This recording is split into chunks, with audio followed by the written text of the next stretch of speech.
Hello and welcome to the Gooner Talk, back again with you guys for another show, for another episode of our Raw Reaction series, and specifically the Arsenal transfer show, live for you guys every single day, 8 a.m. UK time, keeping you guys up to date with the latest Arsenal transfer information, making sure that you know what's going on, trying to make sense of the chaos, and getting your thoughts too in our chat box as well. If you do and are having a great day and a great morning and a great week, please make sure you do drop a like on the video and subscribe to the channel if you're new around here with those notifications turned on so you never miss a show. You can, of course, help us out by voting for us in the Football Content Awards as well. Information is rolling across your screen now.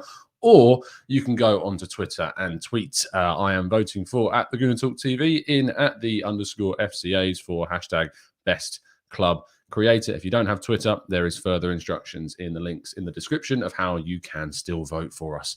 But thank you ever so much, guys, for tuning in. I hope you're having a good day, good week, and looking forward to it being now less than 2 weeks before the start of the Premier League season. Good morning, guys, in the chat, just throwing through some of the messages this morning. Good to glad. First time watching live, says YBN. So thank you for tuning in, mate. Good morning, Dave. 3 months anniversary, says Jacobus. Is it 3 months in regards? Is that how many shows we've done now? If that is, then that's ridiculous.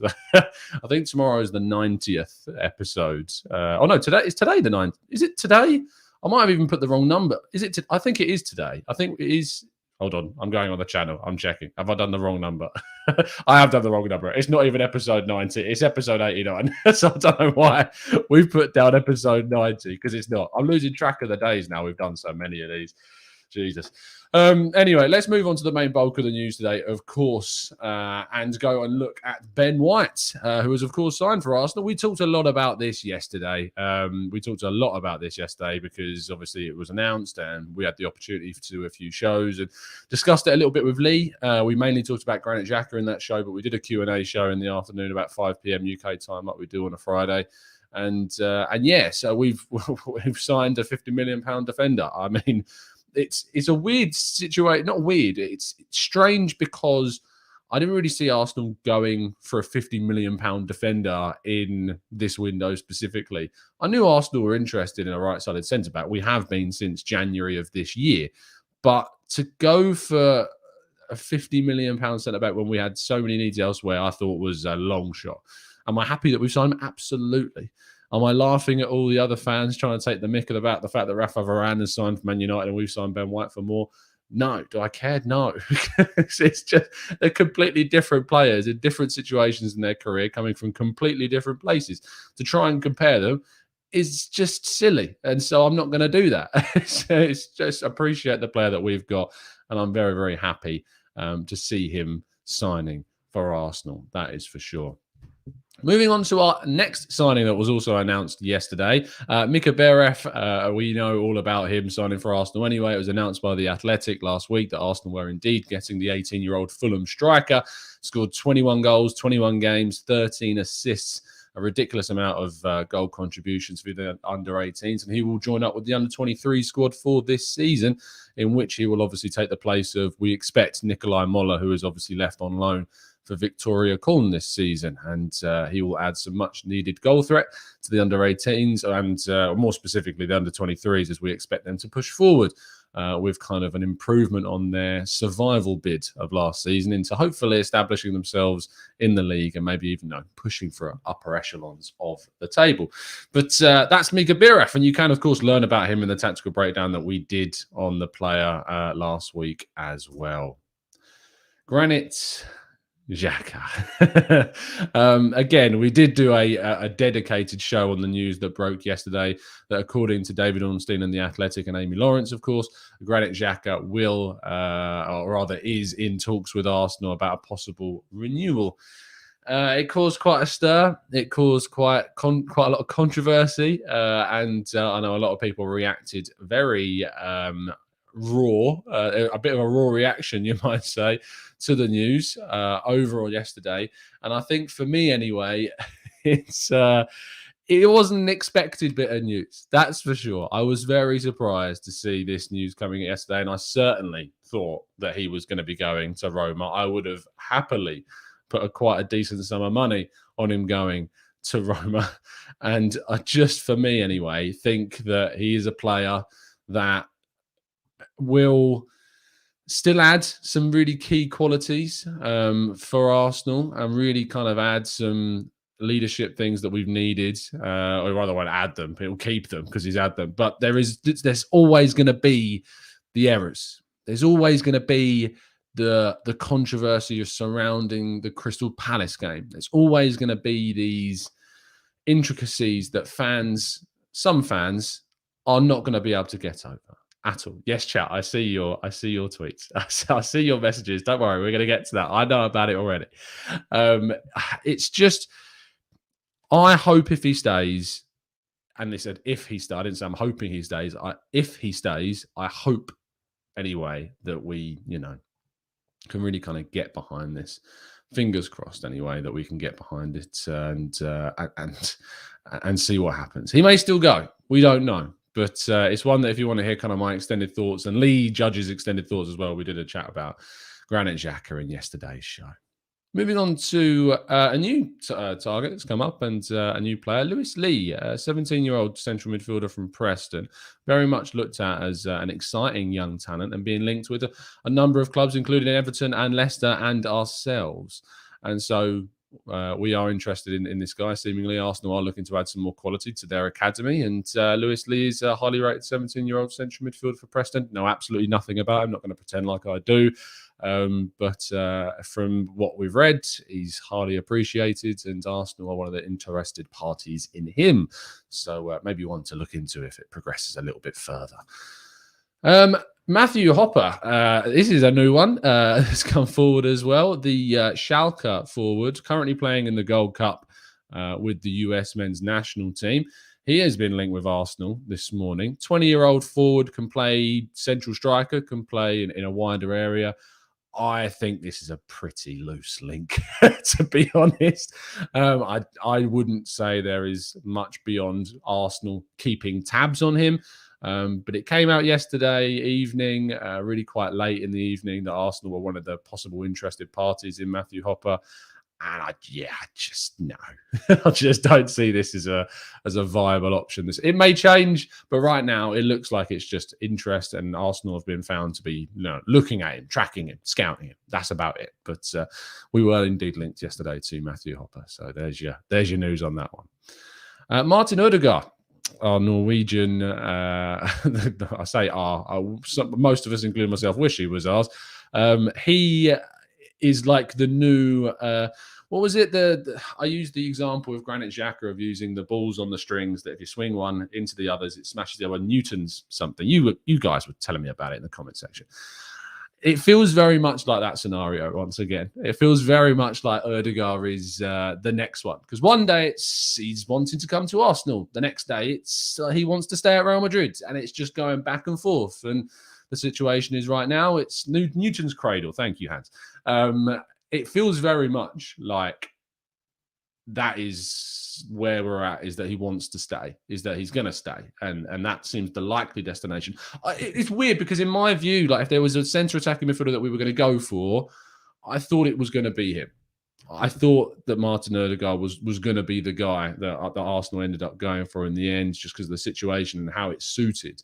But there's still a lot of time left in the window, and we'll wait and see. It doesn't look too likely anyway. But there's one that we'll keep tabs on, and we'll keep bringing you the latest updates for. Bruno Guimaraes, the next Kevin De Bruyne. I'm kidding. Is a really interesting link with Arsenal, of course. And I'm not sure I'm going to be able to get you guys a tactical breakdown before I go away this evening to Oxford. I went away to Oxford for the evening. So I should be able to get you guys something early to start of next week. But this is... it's a story about a guy that Leon... It's a story about a guy in Leon. It's the best way to put it. Because Leon, as we all know, and their president, Jean-Michel Aulas, is, for me anyway, a shrewd businessman is probably the best kind of way to describe him. And as soon as there's kind of interest from Arsenal in anyone, as we know from our kind of projected pursuit of Houssem Aouar, that they like to try and get their money's worth, and it certainly seems to be that they're doing that with Guimaraes, because the reported figure of 30 million euros, which was quoted in many medias the other day, has now suddenly risen to 40 million euros, believe it or not. So yeah, just unbelievable, really. That it's the way that it falls, and for me anyway, that it's unsurprising to see Lyon raise their value of the player, but it is what it is. If it happens, I think Arsenal will get a good deal either way. I'd still pay 40 million euros for the guy, because I think he's that good, and he would genuinely add to our central midfield area so much quality. The passing, the movement, the technical skill. Actually, that's the kind of thing that we talked about with Leigh yesterday. Is the ability to just kind of progress the ball, but not just slow down your counters, not slow down the play. Someone that's got the ability to, take the ball, turn, play it on, pass it progressively, pass it in a direct manner. And that's what Guimaraes will give us. So that's certainly one to consider. And I hope to get you guys a dedicated show on him as soon as feasibly possible. Let's move on to the last story. And I know you guys have been peppering my chat box with check Ornstein's tweet. But if you saw Gunner Blog's tweet this morning, you would have already seen this story. But David Ornstein has also tweeted 7 minutes ago now saying, in speaking with Inter Milan about Bellerin, Arsenal inquired on Lautaro Martinez. 23-year-old striker, contract until 2023, is for sale. And Arsenal are thought to have mentioned Lacazette, but Inter need the cash, like we talked about. We mentioned that on a show previously. We said that Inter going in for Lacazette just doesn't make any sense. That they've got they've got Lukaku, they've got some young guys there as well that can play in forward positions, and they can invest that money on whoever they like. They'd rather have the money. We talked about that. So Inter need cash, and the hope that it helps them keep Chelsea target Romelu Lukaku. It's an interesting one. I saw Italian media quoted yesterday in saying that Martinez had absolutely no interest in going to Arsenal, that all of his future was very much either to stay in Italy or to go to Spain. That was the link coming through from Italy yesterday. There was also a link from Di Marzio saying that, again, Arsenal are, very, very much interested in Lautaro Martinez. And it does seem that the Telegraph's report from Mike McGrath has a fair amount of credibility to it. It would still be an incredibly, incredibly difficult signing to do. And I think anyway that Arsenal are going to need to offload a hell of a lot to get this done. And one of those players is going to have to be Lacazette, because Arsenal are not going to be spending 77 million odd euros on a player if they haven't made space. If you've got Aubameyang and you've got Lacazette, I just can't see Arsenal pushing for this move. They would have to move on Lacazette, surely, to then push for him, even if it meant, even with the idea of Hector Bellerin going in the other direction, which is very, very likely. Obviously, I think for me anyway, that we would have to move players on. And until that happens, I just can't see that. And so it is very much dependent on Arsenal moving players on. That is 100% for sure. Anyway, let's finish our news section there and move on to your questions in the chat box. And if you've got some questions, some thoughts, some feelings, then please do throw them in, and we will try our best to answer them as feasibly possible. So let's go up into the chat and see what you guys are saying. Assassin General says the whole Xhaka situation is a mess.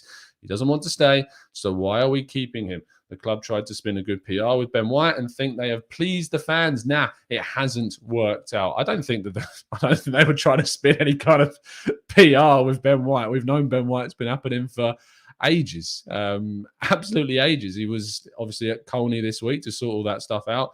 It was always going to be announced today. It was nothing to do with the timing of the Granit Xhaka situation whatsoever. But in regards to Granit Xhaka, it's interesting because people say like he wants to go. If he signs a new deal, then obviously he wants to stay. Why would you sign a new deal? If you want to leave, you don't sign a new contract. It's as simple as that. You've got 2 years left on your deal. You wait and you say, no, I'm rejecting this, which could bring forth more interest from elsewhere, or it could, prompt Roma to come back in again. You don't You don't turn to the club that you want to leave and say, yeah, you know what, I'll sign a new deal. Just that doesn't happen. So if he wants to go, he'll go. If he wants to stay, he'll sign a new contract. We'll just wait and see what happens with that one. Zaran says, how is the situation for El Neni? El Neni is not expected to go anywhere at this moment in time. In fact, there are suggestions from his agent that there even may be a contract extension in the offering at the moment. We don't know if that's true and actually happening or not, but there were reports earlier on in the window that his agent saying that he wants to stay and that a contract situation is on the table. So we'll wait and see how that turns out. I'm fine with El Neni staying for a year. I don't really want him to sign a contract extension. I think it would block the path of guys like Miguel Aziz coming in and getting minutes. So I'd rather see Arsenal kind of move on from El Neni. But this year, I'm fine with him staying at the club. Absolutely fine. Aziz, I think, needs a loan. Get Aziz out of the club for a year in the Championship, get him playing every week at a good level. Next year, El Neni goes for nothing, and we bring Miguel Aziz in as the perfect replacement in the midfield. Absolutely. Anish, yes, I have made a fantasy league. The link is in the description if you want to join our fantasy football league for the upcoming season. So, yeah, check it out. Make sure you are definitely getting it. Alex McCarthy says, Arsenal done the same thing with Mustafi when we couldn't offload him. We offered him a new deal, which he turned down. Arsenal still not learned this lesson. Obviously, that is 100% true. We did indeed offer Mustafi, according to Football London, a new contract. Difference is he rejected it. We will see what happens with Granit Xhaka. To compare Granit Xhaka to Mustafi, in regards to quality, in regards to output, is wrong. Absolutely. They are very different players. Mustafi is not a good footballer. Granit Xhaka is a good footballer. It's just, for me, a complete stark comparison between the two. I think that we can do a lot better than Granit Xhaka and should be aiming to do better than Granit Xhaka. But I just can't stand the ignorance at times at how people just absolutely blast Xhaka's quality, which, if we're being honest, he's a good Premier League player. He's not a great Premier League player. He's just a good Premier League player. And we need a great one. If we can't sign one, you know, it's a situation where we can protect the value, protect the asset, and not risk losing anything more on a deal that could be struck next summer or in January or whatever. But to lose our minds over Granit Xhaka staying, I think is silly, considering what he does offer us. Peter Jambo says, Tom, do you think if Arsenal signed Martinez, would they still go for an attacking midfielder? I'd think so, because it's a different position. So you'd assume that they would want an attacking midfielder, even if they got Martinez. But getting Martinez is, again, it's a long shot. It's a hopeful, fingers crossed, long shot. But it's a long shot, and we'll wait and see. Zaran says, good day, Tom. If Xhaka still stays, who will duet? Partey, I assume. Absolutely. GSPG says, not happy that we're offering Xhaka a new contract. I fear if he stays, we won't be signing any more reinforcements in midfield that we desperately need. I still would be expectant of Arsenal to push for a central midfielder, even if Xhaka stays. And anyway, like, with some of the players that have been linked in the central midfield area, like, not all of them have been better than Granit Xhaka, if we're being 100% honest. There are players that certainly, I think, would offer us better than Granit Xhaka, Guimaraes being certainly one of those. But there are some players that have been linked that I don't necessarily look at as a step up. Zakaria, for instance, is not a step up from Granit Xhaka.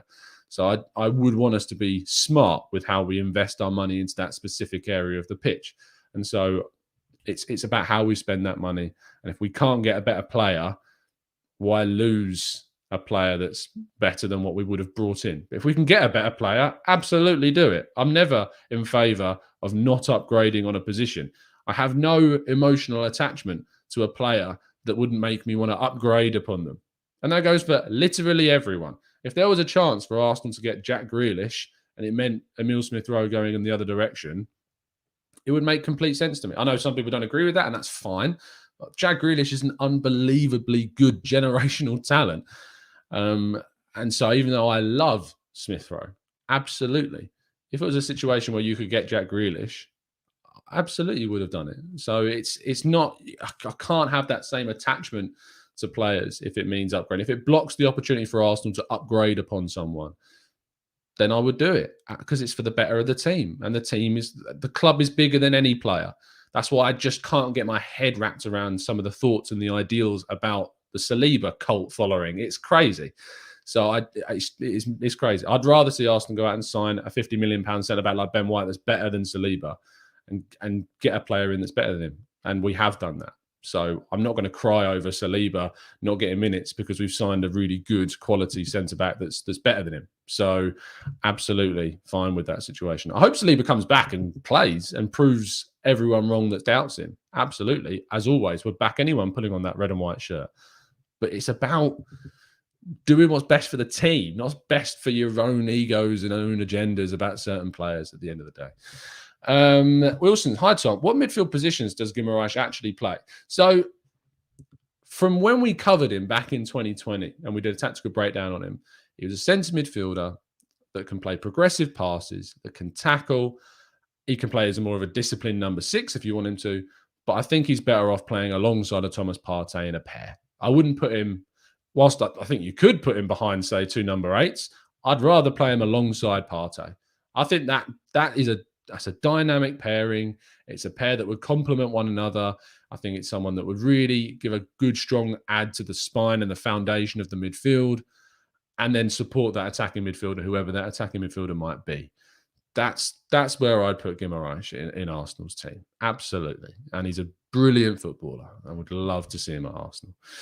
And it says, why are Man U laughing at Ben White deal when they spent 50 million on Wan-Bissaka after one good season at Crystal Palace, and now they're looking to bring in Kieran Trippier to take his place? I like Wan-Bissaka. Even as an Arsenal fan, I appreciate Wan-Bissaka. I think he's been absolutely mugged off in not being looked at by the England national team enough. I think he's arguably one of the best defensive right backs. Yes, he does need to improve upon how he goes forward, but I like that. And I would have been buzzing if Arsenal had pulled off the signing of Aaron Wan-Bissaka. So I don't necessarily agree with you, Ant, in regards to your assessment of Aaron Wan-Bissaka. I like him. I think he's a decent player. But I agree with you in the sense that I think it's ridiculous to laugh at Arsenal signing a £50 million homegrown, really highly appreciated centre-back in Ben White that's got a lot of potential still left to develop. Absolutely. So it's strange to laugh at that signing because it should concern people. It should concern the rivals. That is for sure. Daniel says, so we are giving Xhaka and Bellerin a new contract. We're not giving Bellerin a new contract, are we? I haven't seen anything about Bellerin being given a new contract. As far as I'm aware, he's, if anything, closer to a move to Inter Milan. So I don't think we're giving Bellerin a new contract. I'm pretty sure that that's not come out at all, but tell me if I'm wrong. SJ says, do you feel that Xhaka's situation is a stunt for a last-minute bid for them? I'm not going to tell you that it isn't, SJ. I mean, there's always the possibility that you could see it changing, that you could see them using some kind of, under-the-table tactic to try and to change how Roma are approaching this deal, to make them panic, to make them move for Xhaka more aggressively. There's always the chance that could happen. So I'm not going to tell you that it isn't. Answer says, how serious are the Guimaraes links? It seems pretty serious that we're interested. And it has been for some time. That's why I was quite critical of when the original link came out, because Arsenal have always been interested in Guimaraes. Like, we've been interested in him for the better part of 18 plus months. Like, we were linked to him back when he was playing for Atletico Paranaense in Brazil.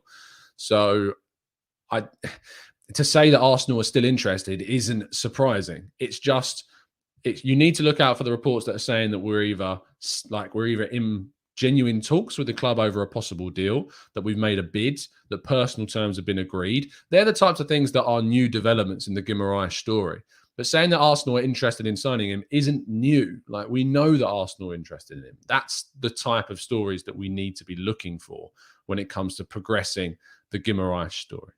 Dean, no, as far as we're aware, Odegaard has not asked to leave Real Madrid. That's a situation that's still very much unstable, but it isn't a situation where he's asked to leave them so far.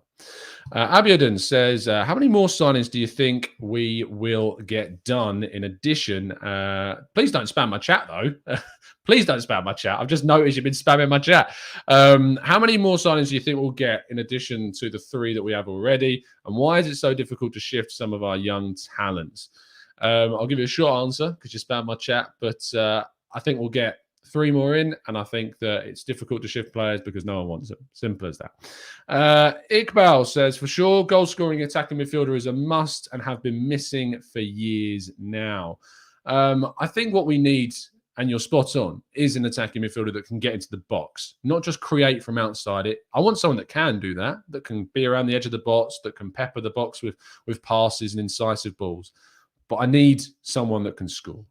Absolutely. We need to add goals because we rely so much upon our strikers. And we need to add goals to other areas of the pitch. And adding someone that can score from midfield is certainly key. And would love to see that happen. Sarvik says, Martinelli, Nketiah, Balogun, situation, solution. Nketiah will go. I'd be pretty confident to tell you that I don't think Nketiah will stay. That's not based on the info I've got. It's a hunch. It's instinct. I'm pretty sure that I'd be happy to say that I think that Nketiah will not be here at the start of, or rather the end of the transfer window. I would expect him to go. Balogun and Martinelli, I think, will stay. I think both of them will stay. Maybe if we sign a Martinez, Balogun will go on loan. There's always that as a possibility. And maybe that could affect Nketiah, who knows. But Martinelli I feel like is on the cusp of having his major breakout season. I know that he's already had a couple of years at the club. He's already played for the club in 2 full seasons. And obviously he's been injured and he's been in and out of the team and he's been used as a sub and an impact sub. But I feel like we're on the cusp of seeing Martinelli maybe have his kind of explosion, his consistent run of games in the first team. I'm just hoping that he's given that time and given that opportunity. Jose, I'd go for Max Aarons at right back. He's my choice. That's for sure. Adam says he hasn't been good enough in Nketiah. He hasn't, Adam. Absolutely. He's not been good enough for Arsenal. That is for sure. Bradsky says, Tom, love the show and watch it every day. Thank you, Bradsky. Much appreciate it. All the way from Sydney, Australia. Oh, it's nice for you. 8 a.m. show in the UK. It's a nice, you're already wide awake watching these ones. Thanks, mate. Really appreciate the kind words. And that's fine that you disagree with me on Xhaka. That's the thing about the show is that we welcome other opinions. If you disagree with me on Xhaka, it's absolutely fine. As long as you tell me that you do and you explain your reasons, I'm all open for a debate and a discussion about Granit Xhaka. That's what we're here to talk about. I'm not going to shut off someone's opinion because it disagrees with my own. If you keep it respectful, that's what we're here to talk about and here to talk about especially. Like me and Judge do not agree on a few things like we didn't yesterday. Me and Drew don't disagree, do disagree on plenty of things. But the point is that I have guests on the show that have different viewpoints. Me and Dan Potts rarely see eye to eye on plenty of things. But he's a top bloke because he keeps it respectful when he comes on the show and puts his view across in a great way. So it's all about different views and opinions. And it's just about being as respectful as possible during those situations. And that's why we've built such a great audience here. And it rivals anyone's. Absolutely. In fact, I'd say it's better. And I mean that because we've got a great audience here. Neil De Souza says, giving a new contract to Xhaka, Bellerin and Eddie is not a player problem. It's poor recruitment strategy. Simple. I don't think I don't put Xhaka in that bracket with Bellerin and Eddie. If Arsenal were to offer, which again, I've not seen any news about us offering Bellerin a new contract at all. I haven't seen it. Please send me these links. I've not seen this. If Arsenal have, I wouldn't be in favour of that. That is not the best idea for the club whatsoever. But with Xhaka, it's a separate scenario. We got a guy whose current market value is lower than 20 million. No one's willing to pay that because the teams that want him are not going to be from the UK, and the teams that would want him are going to be on the continent that are, at the moment anyway, very affected by the effects of the pandemic. Giving him a contract and having him into a more stable summer transfer window in 2022 may mean that you get more money despite him being a year older because of the situation changes across Europe. Yes, he's a year older. Yes, if he doesn't sign a new deal, he's 1 year closer to leaving, and that's a different scenario. But right now, you're not going to get your market value for certain players because they're wanted by continental clubs that have been heavily affected by the pandemic. And so I don't see anything wrong with the Granit Xhaka situation. I've wanted Arsenal to really change how they approach the awful way that they sell players and to not just accept huge cut price deals just because clubs know that we're easy to get good deals from. We do need to change the perception. So I'm not going to complain at the club trying to change the perception of the way that we sell our players by forcing Roma to either step up or you don't get your player. You don't just cut your losses. This ain't FIFA. It's not a video game. It's important, the reputation of the club, and that's why you need to change the perception. You can't just accept a lower offer just because there isn't any others for the player right now. You need to make sure that perception is changed so that when you've got genuine players of talent that are surplus, like Chelsea do and like Liverpool do, you can get top dollar for those players despite you not actually needing them in your team. And it's just something that we desperately need to change. Steph in the chat, sorry. It's one of those mornings. Steph says, people forget when City signed John Stones, the reception was the same. So Ben White is a good investment. Great comparison. And when City signed John Stones for, ironically, around £50 million, it was really looked at as, a strange one. And yes, John Stones has had his issues, mainly because of some issues of injury. And then they decided to bring in Ruben Diaz and Laporte. But they signed Ruben Diaz. John Stones stepped up to that and became his number one partner, leaving Laporte, a player that I absolutely rate, now looking like he wants to leave because he's not getting enough minutes. And Ben White, ironically, is of a very similar style to John Stones, a ball-playing centre-back, someone that can, really play out from the back, good passing, good composure at the back as well. He hasn't got the height and the heading ability, but certainly his technical skill, he's on that kind of level. And I am excited about what Ben White's going to do for us this season. If you haven't seen, there's a really interesting graphic put up about how him and Gabriel complement different areas of the pitch. It's a really good stat. You should definitely check it out. Iqbal says, lack of transfer activity in July has really put pressure on the final few weeks to sell and buy. And it was always going to be a difficult window. We knew that, the pandemic effect, and it was always going to make it tricky. But I am disappointed in a lack of outgoings, even arguably more so than incomings. I really thought we were going to push on from January, where we got players out even more so during the pandemic. And we haven't been able to do that. Like the fact that Kolasinac is still here, and I know it's difficult to sell these players, and I've put across that point several times. But there are certain players that you can just go, you know what, we're just going to cut it here. Granit Xhaka is not one of those players. I'd argue that Hector Bellerin is not one of those players either. Like, we should be, in my opinion, expecting no less than 20 million euros for Hector Bellerin.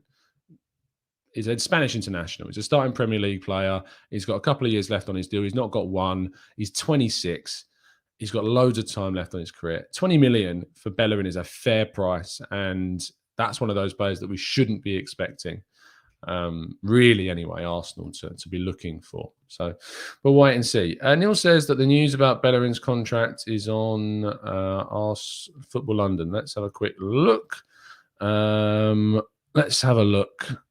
Because, you're probably right. Here we go.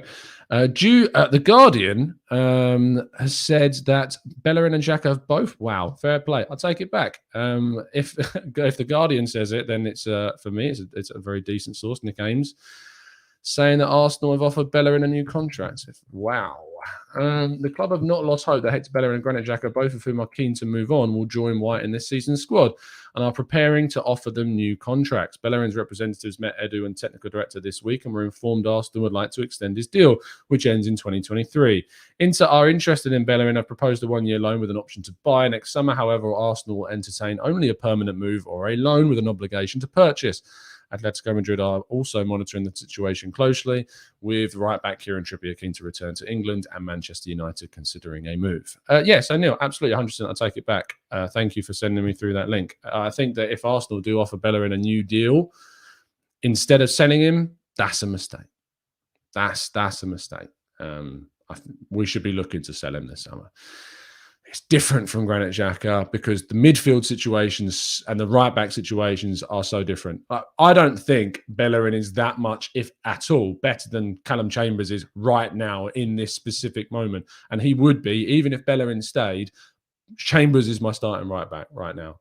Whereas with Granit Xhaka, he starts next to Partey. Like, Lokonga is a great signing and looks really good. But he's not better than Granit Xhaka right now. I have absolute assurity that he will be better than Granit Xhaka one day. But right now, that's the situation that we're in, is that Granit Xhaka is our second best midfielder at the club. And we, at right back, have a player that is better than Hector Bellerin in Callum Chambers. So that's fine. Adam says, thumbs down. Look, Adam, if you want to dislike the video because you don't agree with my opinion, I think it's a bit sad. But it's the whole thing is that we're talking about opinions. And the fact that I'm open to people having different views to mine is why we've built this community here. So that's a shame. And that's my opinion. Samir says, if we don't sign Maddison, then I don't think we should go for Odegaard. He is not a goal-scoring midfielder. And in my opinion, he is less creative, slightly more defensive than Ozil. Matheus Pereira is a better option. I disagree with Samir. I like Odegaard. I think he grabs games by the scruff of the neck. His passing's insane. The statistics you look at, the way he passes into the box, the way he passes into the final third, he's so creative. And I don't think we actually saw the best Martin Odegaard whatsoever. I genuinely don't think we saw the best of him in those 6 months. And I think what he did show us was great, but I think there's a lot more to come. I do agree with you about Matheus Pereira. I do think that's an option that Arsenal should certainly be looking at. Definitely. So for me anyway, I think that he's a player that will go somewhere in the Premier League and will succeed because he's proven to be a goal-scoring midfielder and someone that can create and someone that can certainly play in different positions. So there you go. SJ says, is Gabriel still injured? He is certainly injured. And I think that for me anyway, when it comes down to Gabriel, you can't rush the type of injury that he's got, which is a tendonitis. You can't rush players back from that type of situation. And for me anyway, I look at that certainly as someone that has a future at Arsenal and you need to be careful with them. Don't rush them back. We don't want a Koscielny situation. And I know it was a different type of injury, but you don't want to rush someone back from that. So I'm fine with Pablo Mari. I think he's a really good option. A really good option for us as a backup to Gabriel. So while we can't risk Gabriel, Mari is an absolutely competent replacement and a rotation option for us. I have absolutely no doubt about that. Yomi says, love the show. Greetings from Nigeria. Thanks, mate. Shouldn't Arsenal priority should be a cam who can integrate into the squad quickly before the start of a new season? Priority is still for me central midfield. I think we need to desperately improve on the quality of central midfield. We've got players who can play at cam. Smith Rowe, Xhaka, Willian can also play there too. So we have options, and I'm happy with Smith Rowe. And it's kind of a one-player role, isn't it? Whereas central midfield, we've got at least two. If you play a 4-3-3, you've got three positions. And for me, I think central midfield is my priority, but I completely get where you're coming from in regards to desperately wanting an attacking midfielder, because it is certainly, anyway, very much so an area of needing to be addressed, that's for sure. SJ says, what centre-back pairing would you like to see whilst Gabriel is injured? Probably White and Murray, to be honest. I think that's, it's a partnership that can work. They're both English speaking, and we know communication's been big at Arsenal in terms of the centre-back area, while kind of Gabriel and Holding never really worked out. I'm hoping that the longer Gabriel spends with us, obviously he's going to assimilate into the club much, much easier, and that'll make that partnership with White grow that much more. So I would definitely go with White and Marie to start with. But if you remember, Rob Holding used to be kind of a left-sided centre-back despite being right-footed. So you never know. You might see Holding and White, that English connection, playing together at centre-back. So you never know. You might see those two together. Van says, good show as always, mate. Love it. Thanks, mate. But what's the surprise? What is the surprise? It will be out later today. It won't be on the channel. It'll be on my Twitter feed, and it'll be on at 101 Great Goals. But there's a surprise today. So it's, just keep an eye. Bang, keep an eye. I know you want to know what it is, but keep an eye on the Twitter at the Gooner Talk TV. Go follow us over there. I was really southern when I said that. I am southern, but I came across very southern. Let's go and check it out, because it's going to be fun. It's going to be fun. Neil says, Tom, I don't have a problem with Xhaka. I have a problem with recruitment. So do I, mate. You're not alone. Why do we not go for players like Sabitzer and Matheus Pereira? I wish, Neil, I could give you an answer. I wish Arsenal would be more sensible in the market. I really do wish they could be more sensible in the market. They just don't seem to be. They've made mistakes. The promising sign for me, Neil, is that we're seeing improvement. We're seeing signings like Martinelli and Tierney and Partey and Gabriel and Odegaard and Matt Ryan on loan. We're seeing better things. But the sales department is still lacking. January, whilst it was good to get out those players and we needed to get out those players, we barely got anything. Barely got anything for them. And we ended up paying Mesut Ozil way more. So it wasn't, it wasn't amazing. It was good. We got those players out, but we need to improve that area. So yeah, absolutely. Social. If you don't have Twitter, I will put a link, and I'll be doing a video at some point. Probably not today now because I'm busy for the rest of the day. But I'll put a link to it on the community tab, and I'll put it in the Discord server as well. So all of that stuff. Pedro asked about 5 or 6 questions. Was here for long and got to 700. Adam, mate, it's not personal. If I don't get your question, if I don't see it, I don't see it. It's not personal, son. I've just seen your comment there. It's not personal. We have 700 plus people watching. If I don't see your question, I can only apologize. It's not personal. Anyone in the chat will tell you. I read the question I'm looking at. If I finished speaking about a question, I look into the chat, and whatever question I see, I answer it. I don't discriminate between anyone. Members, join up to the channel, and it might be that I see like the member symbol sometimes, but I don't discriminate at all between anyone asking questions. Zaran, thanks for asking your question, mate. Says, is Arsenal interested in Isco? I doubt it. I doubt it. Isco, sorry. Someone corrected me in the comment sections in a previous video. I've been pronouncing it in a Portuguese way. Isco. I think that it's just not a smart signing. Wrong age profile. Absolutely. I liked him previously, but I just don't think he's at the right time. So there you go. Let's scroll up a little bit more because there's a lot of caps going on. Sashwat says, I really like Maestro. I don't know who that is. No, who? Tell me who that is, because I have no idea. Real as it comes says, John Stones was error prone. I cast a blind error-prone devil around Ben White. What? You're casting curses on Ben White. Is that how rattled that's how rattled our rivals are? They're casting curses on Ben White. Jesus, dearie me. David says, everyone must be in dreamland. We've spent close to 100 million on the 3 signings after all the fees are considered. This is Cronky FC. Wake up. Unless we manage to sell 3 to 5 players, we're probably done already. David, I hope you're wrong, son, but there's a real opportunity that you might not be. So absolutely, we'll wait and see. Thanks, Harrison. Amandeep says, the new contracts make sense. In a way, we are protecting the selling value post-pandemic. I think for me, it's always going to be about who you offer the contracts to. Eddie Nketiah, if we've offered him, and we did offer him a contract, I don't know what the length of it was. I just, for me anyway, I don't think that was the right move, because you've got Balogun coming through, you've got Moller, you've got now Mika Biereth, that clearly we wanted to sign someone. That type of contract didn't make sense. But Arsenal have been doing some really good contract business lately. Smith Rowe, Tierney, Martinelli, Saka. Holding Aubameyang, I put in kind of a different bracket. But still, all of those guys are anyway just such coots for the club to go and get done. Because we've been so poor in the past at kind of nailing down our youngsters and making sure that they are at the club and our highest rated players stay with us. And that's changed. Whilst the recruitment in a selling department has been very, very below par, we certainly have done so well with contracts, and that should certainly be applauded. Lenny says, have we signed a £50 million centre-back to qualify for the Europa League, or is it compulsory for Arteta to get us into the Champions League?